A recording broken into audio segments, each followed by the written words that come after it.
Thank you, Chairman Schmidt, Ranking Member Welch, and members of the subcommittee for the opportunity to testify today. Political speech and violence should never go hand in hand. I'm here today because I've seen this play out firsthand over the last several years and certainly during my time in government service. Let me be clear, I support those who lawfully exercise their constitutional rights, but when speech turns to violence, we must hold those committing violence accountable. The increase in politically motivated violence over the last several years has been driven largely by radical left-wing extremist groups and individuals that believe violence is a legitimate means to achieve political goals.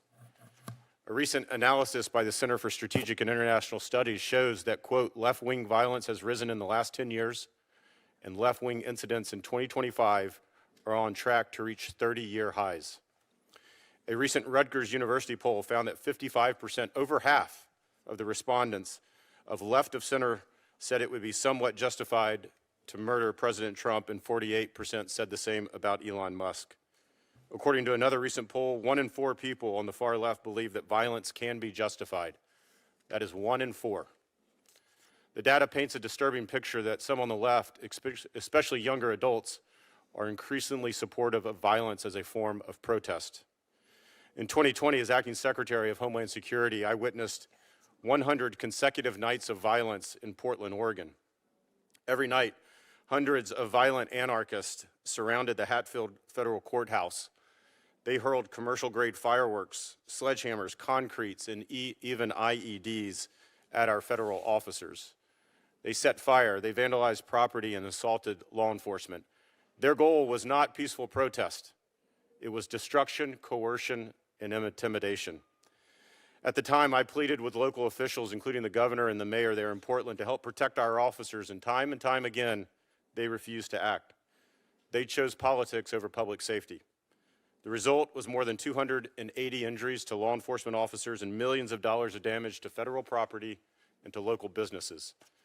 Back then, we saw public figures attacking federal law enforcement officers, calling them stormtroopers, Gestapo, and thugs. Comparing American law enforcement to Nazi Germany was irresponsible, reckless, and dangerous then, as it remains so today. Unfortunately, this disgusting rhetoric and behavior has only intensified. Once again, we're seeing violent attacks against law enforcement officers, and again, public figures are describing them as Nazis. The difference between 2020 and now, however, is that the Trump administration knows what to expect and is fighting aggressively to hold these violent offenders accountable. The administration has rightfully designated Antifa as domestic terrorists, has begun a whole-of-government investigation into the financing and resourcing of this group, and has charged Antifa members with providing material support for terrorism. And despite what the mainstream media insists, groups like Antifa are not disorganized. They are increasingly organized, funded, and networked. They plan online, they operate anonymously, and execute in ways that make detection difficult. Make no mistake, their lack of structure is not a feature. It is a feature, not a bug. And it is designed to evade accountability and prosecution. Critics argue because they have no formal leadership, they shouldn't be treated as domestic terrorists. I believe this completely misses the point. This decentralized model mirrors what we have seen from jihadist networks, cyber criminals, and other criminal groups. Their lack of a hierarchy makes them more dangerous. This past summer, the American people witnessed multiple anti-fascist inspired attacks and threats on law enforcement, journalists, and civilians. This includes threats against ICE officers, other government officials, and even Attorney General Bondi just yesterday. Tragically, this also includes the sickening assassination of Charlie Kirk. I want to state this as plainly as I can. Enforcing immigration law, laws passed by Congress almost 60 years ago, is in no way, shape, or form fascism. Every sovereign nation has a right to choose who is allowed to legally enter the country. Throwing around words like fascist and Nazi not only cheapens history, but it fuels increasing hostility towards law enforcement, journalists, and ordinary citizens. The rise in political violence presents a grave threat to our constitutional order and rule of law. The federal government has a duty and a responsibility to respond. We must continue to give law enforcement the tools and the resources they need, allow ICE to operate safely in courthouses and jails across the country, increase penalties for those that dox federal officers, and expand joint task forces to dismantle. We owe it to the families who have lost loved ones, including Erica Kirk and others who continue to grieve, to ensure that their calls for accountability are answered and that our nation restores the respect for law and order. Thank you again for the opportunity to testify. Thank you, Chairman Schmidt, Ranking Member Welch, distinguished senators, thank you for your leadership on this critical issue and for the opportunity to testify today. 26 years ago, I took an oath to support and defend the Constitution. I've spent my career honoring that oath as an Army officer, a terrorism researcher, and leading prevention programs at the Department of Homeland Security. It's a lifelong commitment to protect kids and schools, families and faith communities, public spaces and workplaces, and the democratic institutions and freedoms our founders gave us. This isn't about politics or party for me. It never has been. I'm here representing a community of like-minded practitioners, law enforcement, mental health, educators, veterans, who work every day to prevent violence before it destroys families and communities. We're united by a simple belief: targeted violence is preventable, and American communities deserve better than waiting for the next attack. We should all condemn targeted violence. It's tragic, unethical, and illegal. I want to start by acknowledging the threats, the loss, and the fear that too many Americans and too many elected officials have experienced. But we should also not mistake the blame game for advancing solutions. Solutions must be based on data and evidence. Solutions must focus on preventing political violence in the first place, instead of reacting after the damage has been done. And solutions must reinforce our constitutionally protected freedoms, not erode them. To inform policymaking, Congress legislated that the executive branch provide data on terrorism and targeted violence. DHS contracted with START at the University of Maryland to produce the T2V data set, although the administration abruptly canceled funding in March. START data demonstrate clearly that violent events do not fit neatly into any one ideological category, and that there has been an alarming increase in attacks and credible plots in the United States, including over a 2,000% increase in mass casualty plots since the early 1990s.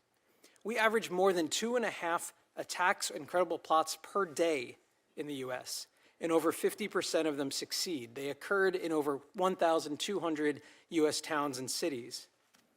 This year, compared to last year, terrorism events are up 67% and fatalities are up nearly 150%.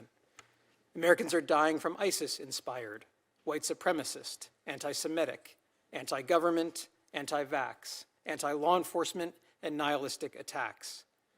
So these data highlight 3 challenges that we need to solve for. The volume problem. With 2.6 events per day, we are at risk of accepting targeted violence as inevitable. It is not.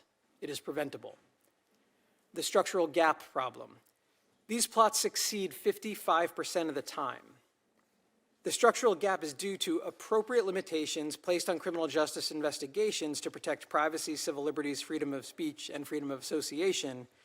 So we can't fill the structural gap with criminal justice-only solutions and maintain the freedoms enshrined in our Constitution. And third, the reality is that targeted violence manifests in many different forms of terrorism, hate crime, and school shootings. Any approach that only addresses one manifestation will be both operationally ineffective and fiscally inefficient. At DHS, I led prevention programs that partnered federal resources with local teams, sheriffs who knew their counties, schools who knew their students, mental health professionals who knew their patients, pastors who knew their congregations. Local Americans protecting local communities. This allowed us to engage in early interventions that addressed all of the challenges I mentioned. Volume, we supported nearly 1,200 interventions for people on the pathway to violence. 0 committed violence while in the program. We filled the structural gap and bridged to public safety. In 94% of the cases, the individuals received support from mental health professionals, social workers, or other helping professionals. 6% were referred to law enforcement. Most of the individuals, 70%, were not yet self-medicating on any one specific ideology when they came to us, just angry, isolated, and struggling. And yet, without indexing our programs on any one ideology, the intervention succeeded across all ideologies, making this approach both effective and cost-effective. Nearly 1,200 people at risk of hurting themselves and others. But before families had to bury loved ones, we invested in prevention instead. Political violence threatens our constitutional order, but not just the violence, also how we respond to it. Whether we choose to do what works, quietly investing in scaling up prevention efforts, or we feed political polarization that makes Americans less safe and erodes our Constitution. Americans deserve, and the Constitution demands, the former. Thank you. Chairman Schmidt, Ranking Member Welch, and all the members of this committee. The ranking member suggested that we condemn political violence, which surely we must all do. But then he suggested that we not try to pinpoint exactly which side the violence comes from. This seems to me confusing and misbegotten, as one cannot solve a problem if one does not know where the problem lies. In light of the murder of my friend Charlie Kirk by a leftist assassin, I am gratified to see that at least some members of our federal legislature are now confronting the consistent and escalating pattern of left-wing terrorism in the country. Lest I be accused of partisan invective, on September 23rd, no less an emblem of American liberalism than The Atlantic magazine published an article citing a recent study from the Center for Strategic and International Studies, admitting that the left is more violent today than the right. Less honest liberals, including members of Congress, continue to deny this fact. Democrat Congressman Seth Moulton, for example, reacted to Charlie's assassination by blaming the right. Congressman Moulton claimed that 3/4 of political violence in the United States comes from the right, while only 4% comes from the left. That claim struck me, as it probably does many of you, as suspect. So I looked into just a few recent examples that came to mind of prominent left-on-right violence. The Covenant School Massacre in Nashville, in which a trans-identifying shooter murdered Christian school children after outlining her ideological motivations. According to authorities, there was no ideological motive there. Go figure. The Black Lives Matter riots, overtly leftist demonstrations that left dozens of people dead and over $1 billion worth of property damage. Likewise, those fail to show up on registers of left-wing political violence. Even an attack by Antifa that targeted me personally, as well as conservative college students for our political views, appeared in official records and data sets as nothing more than obstructing law enforcement. It turns out the left commits relatively little political violence when you don't count the political violence that the left commits. I am here today to speak about that single illustrative incident. On April 18th, 2023, I was invited to participate in a debate at the University of Pittsburgh on the topic of transgenderism. Before the debate, several hundred left-wing protesters gathered outside the Student Center, many dressed uniformly in black with face coverings. They lit the street on fire while burning me in effigy with a little Hitler mustache painted on my face. All because I hold the view, as most Americans do, that men cannot become women. Buildings in the area were placed on a soft lockdown. As the Pittsburgh Bureau of Fire put out my burning effigy, an Antifa operative named Brian DePippa, hiding behind his wife, Crystal, rolled 2 smoke bombs under police barricades. Attendees scattered while demonstrators chanted, "Fascists go home." DePippa then threw a lit firework into a group of police officers protecting the building. The explosion injured several officers, including severe and life-altering injuries to a female officer.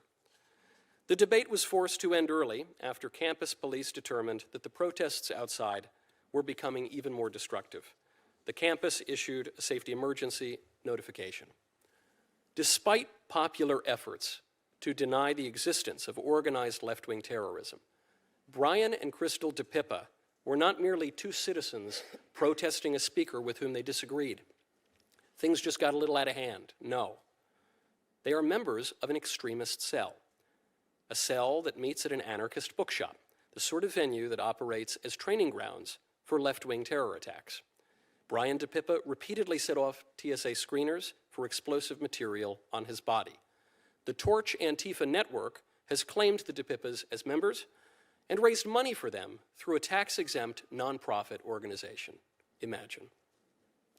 Thanks to a courageous FBI agent who happened to be on the scene, the Department of Justice was impelled to bring charges. Unfortunately, our justice system gave them only a slap on the wrist. I think we should all be able to agree that throwing an explosive at a group of people is no mere minor indiscretion. That is a very serious crime. That's attempted murder. the kind of crime that merits life in prison. Instead, our justice system sentenced Brian DePippa to minimal jail time for obstructing law enforcement. His wife got off with probation. The federal government must act now to stop the consistent and accelerating trend of leftist terrorism. For a legislator to deny the threat and neglect the remedy might once have been chalked up to ignorance. Today, it is nothing less than complicity. Thank you. Thank you. I'm speaking in my personal capacity. However, I draw upon my experiences as one of the few police officers in this country who has policed both the protests and riots of 2020, as well as the insurrection of January 6, 2021. I am intimately familiar with political violence, as when I fought to defend the United States Capitol and many of your very lives, I was beaten, bloodied, crushed, with my eye gouged, and my skull smashed with my own baton. Political violence is a worthy topic for discussion. However, the press release I saw from the subcommittee chair made it clear that this was not going to be an honest consideration of various causes and effects, but rather a ham-fisted attempt to propagate the unsupported notion that liberal ideology is the greatest origin of modern political violence. This is particularly galling to me, since every single member of the majority on the subcommittee has either contributed to one of the most infamous examples of conservative political violence of our age or the protection of its perpetrators. Every majority member who could do so voted to acquit Donald Trump during a second impeachment, and now we find ourselves in a new horrific age of political violence, one where it is carried out by the state itself. A permanent resident was arrested without a warrant and is being threatened with deportation simply for his politics. A Tennessee man was arrested and is being held on $2 million bail for sharing a Trump meme on social media. Members of Congress have been denied access to ICE facilities despite the law granting them unannounced oversight rights. These detentions and prohibitions are all grounded in the threat of deadly force and violence, are absurd or outright illegal, and politically motivated by right-wing ideology. The fact that these actions are carried out by agents of the state doesn't make them acceptable, it makes them far worse.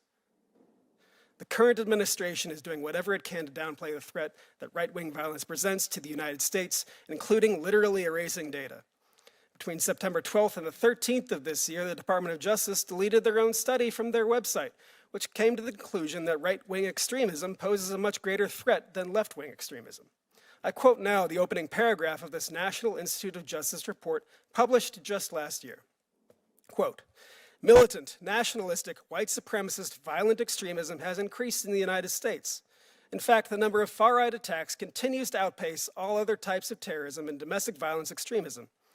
Since 1990, far-right extremists have committed far more ideologically motivated homicides than far-left or radical Islamist extremists, including 227 events that took more than 520 lives.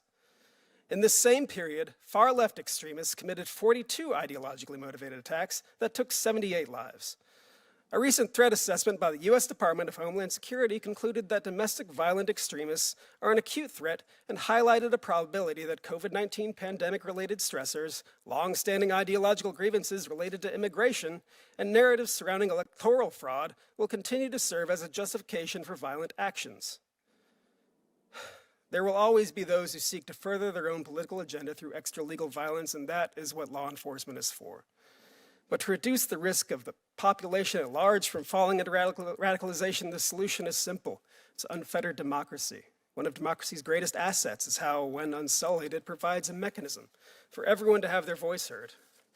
And when people believe their government speaks for them in some manner, then they're less apt to seek violent means to accomplish their political agendas. So make voting easier, not harder. Stop gerrymandering people into oblivion.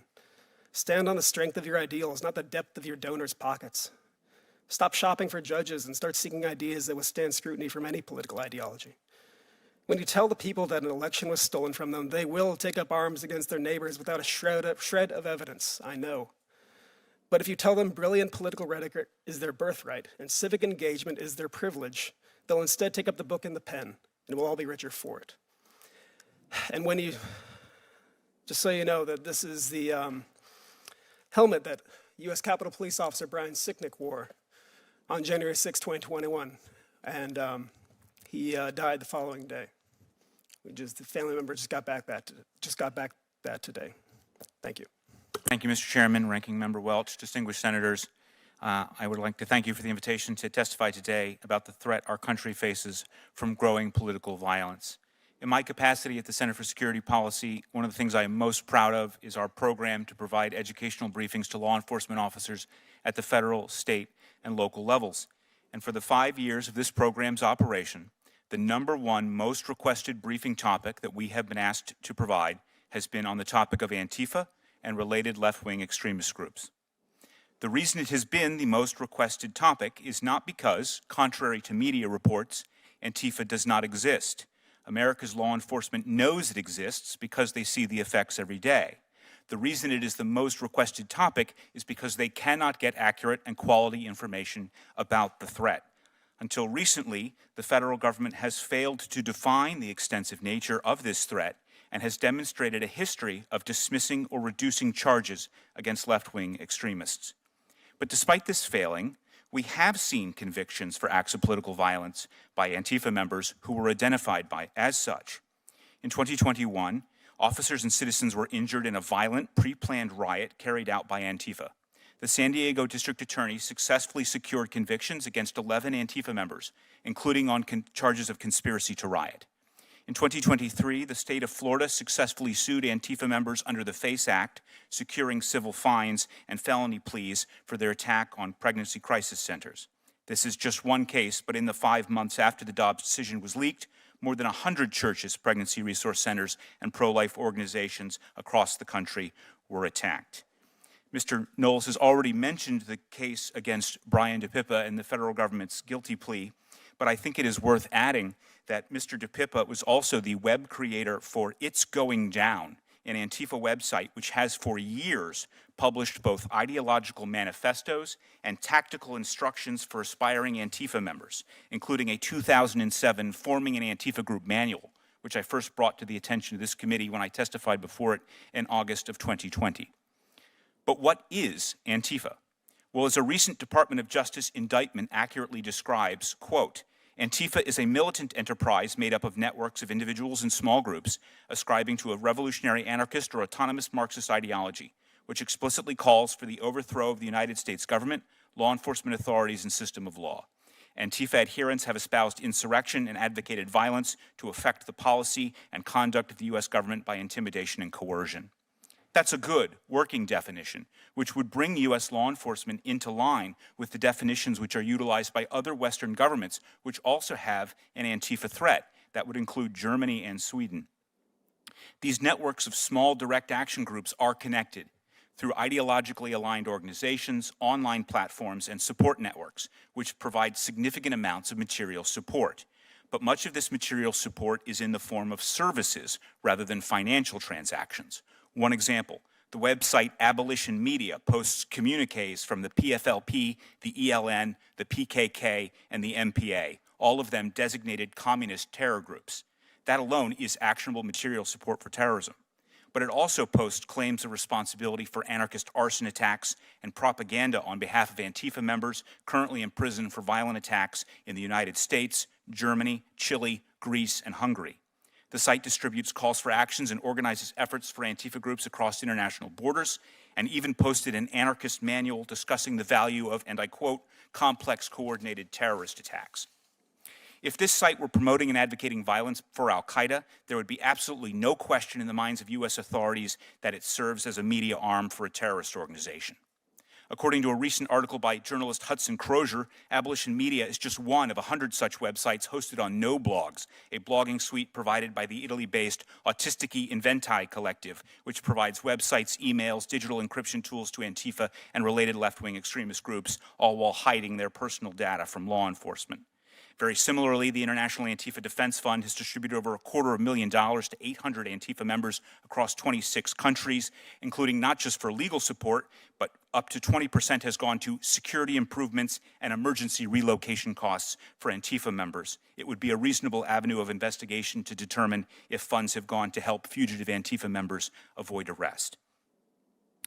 I look forward to working with the committee on ways U.S. policy and legislation might address the threat posed by Antifa and related left-wing extremist groups.